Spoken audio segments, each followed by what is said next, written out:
What's up, Falcon fans and non-Falcon fans? On today's episode of Falcon Cave, where I'll discuss the Falcon topics, and you guys, the viewers, will either agree or disagree what I have to say. If you guys like this type of content, let me know by hitting that like button. If you guys hate this type of content, hit that dislike button. Won't hurt your boy's feelings. And also, if you want to do a huge favor for your boy, by hit that subscribe button. It helps out the empire grow tremendously. So now let's just dive into the video. And I saw this on my Instagram page. I'll post it up right here for you guys to see it. And they're called All Sports Culture. So they pretty much do anything about NFL and other sports, about stats or statistic, I think.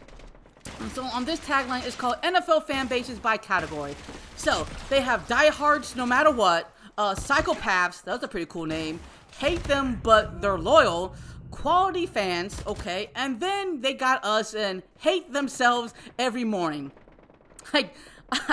Sorry, I don't know what that means, but I don't know. And then they got nowhere to be seen type of fan categories. Well, at least we're not the bottom tier, I guess.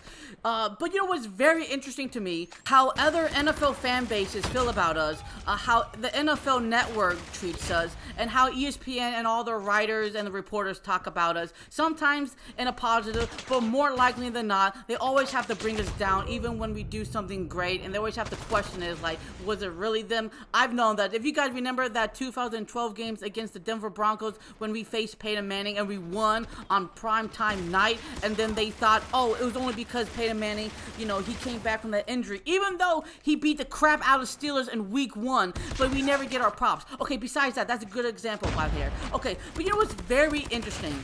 How the Atlanta Falcons tone changed when it comes to the fan base after the Super Bowl loss. So remember back in 2001 when the Atlanta Falcons drafted Michael Vick, that was a huge game changer because you brought in Hollywood into the ATL. You got more fans coming in to watch the Falcons play because of the potential what Michael Vick had done in college when he was at Virginia Tech and what he showed out in the ATL, and it was spectacular. It was his own show. You didn't know what to expect when Michael Vick just decided to use his legs. Regardless if he won games or lost games, the Atlanta Falcon fans were excited, you know, exhilarated about everything, and that's how you captivate the audience. But unfortunately, when Michael Vick had that issue in 2007, momentum definitely shifted down, but guess what? It went back up because of what Matt Ryan has accomplished for the Atlanta Falcons franchise.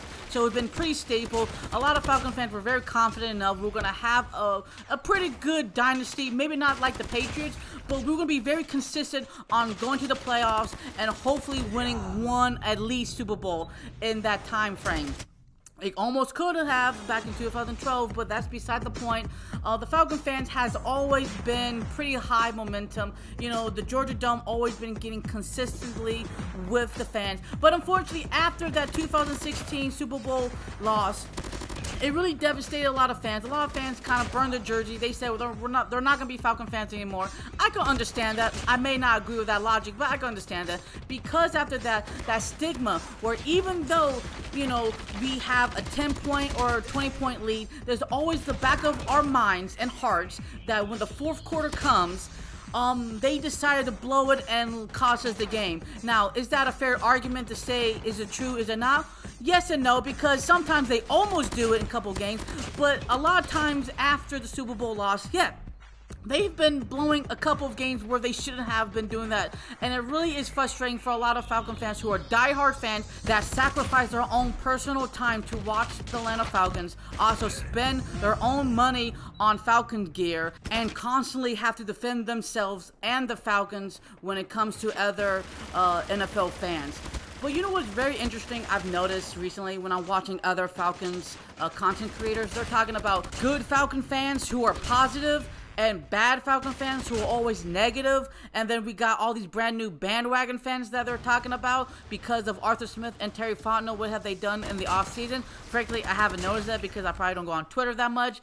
But honestly, I really don't care if you have positive, negatives, or bandwagon fans. Do what you got to do to make yourself feel good at the end of the day, because the Atlanta Falcons will have to prove to everybody they can win games and hopefully win the Super Bowl sooner than later. So if you guys also kind of realize when you watch these Atlanta Falcons games, you see where the seats are completely almost empty. And I can't give you a really good statistic argument on the reason why.